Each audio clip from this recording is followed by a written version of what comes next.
ons is 'n landbougemeenskap soos ons om ons kan sien. En 'n landbougemeenskap is in eerste plek afhanklik van die landbousomstandighede en van reën en van jy weet wat ons hier om ons ervaar. En dit was baie rof met 'n 8 jaar lange droogte wat ons beleef het, seker van 2016 af, 2015-16. So ja, dit het enorme druk gesit op 'n plattelandse gemeente, op die lidmate, op dit wat mens kan produseer in daai droogte tyd.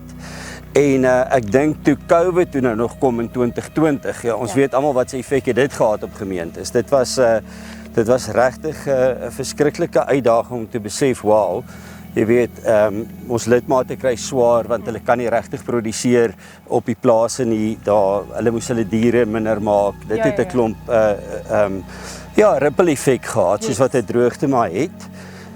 En toe COVID kom is ons skielik, ons kan nie meer by mekaar kom in die kerk nie.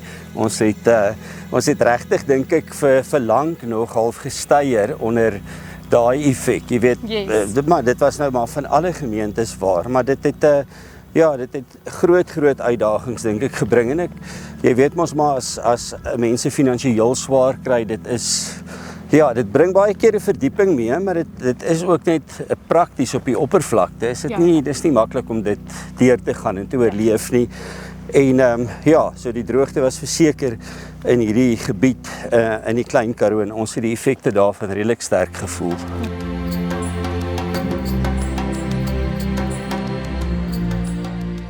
Ja, so alhoewel ons daai effekte van die droogte erg gevoel het ons in daai jaar, na COVID 2021, die eerste groep mense gehad wat gestap het op 'n roete wat ons aanvanklik gesê het, dit gaan tussen die 7 kerkie in die gemeente wees, maar op die ou end gesê, kom ons sluit Uniondale en George in, en toe het Mosselbaai nog bygekom. So toe, voor ons kry, het ons 'n langer pelgrimstog gehad hier deur die gemeente. En dit was net amazing hoe almal van die begin af ingekoop het, want dit het letterlik plase oopgemaak waar mense kom slaap. Langs die pad het mense kos gegee en dit het dadelik die potensiaal geskep vir nuwe inkomste. En dit was wonderlik. Jy weet, daar was so 90 stappers die eerste jaar, die tweede jaar oor die 200 en die derde jaar amper 600. Dit was net, ons kon nie glo hoeveel mense die platteland, die gasvryheid en alles geniet het nie. En dit het letterlik mense weer hoop gegee. Dit het gastehuise is histories omgedraai na COVID, jy weet. En ons het van die begin af gesê, dit is nie winsgewende organisasie nie. So ons probeer soveel as moontlik van daai geld terugploeg. Die gemeente kry so 10%, dit was aanvanklik ooreengekom en dit het 'n enorme hupstoot vir ons gegee om finansiëel letterlik weer te kon opstaan na COVID, om nou hoe hy meer volhoubaar te kan wees. En vir ons is dit lekker want nou het ons geld om restaurasieprojekte te doen. Jy weet, ons het geld gehad om in die polisieforum, in die jeugdag en in die vroue dae te investeer.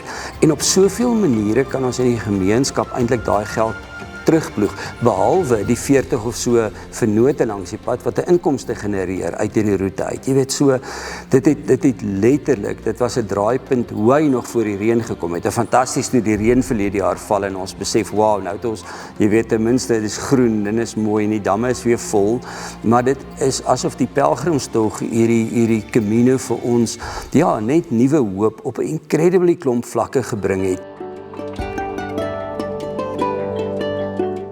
Daarvoor in die kerk het jy gesien die prent van die pelgrims en die kersies wat daar brand. Jy weet, elke pelgrim steek 'n kersie aan en daar is al 1200 kersies daarvoor in die ingangsportaal van die kerk. En is letterlik mense wat hulle storie met ons kom deel het en eintlik deel geraak het van ons storie hier in Herald. So dis 'n wonderlike stukkie, dis bietjie meer as 3 jaar en ons staan eintlik verstom hoe die Here se genade ons net kom bederf het met wat alles uitgevloei het uit hierdie pelgrimstog uit.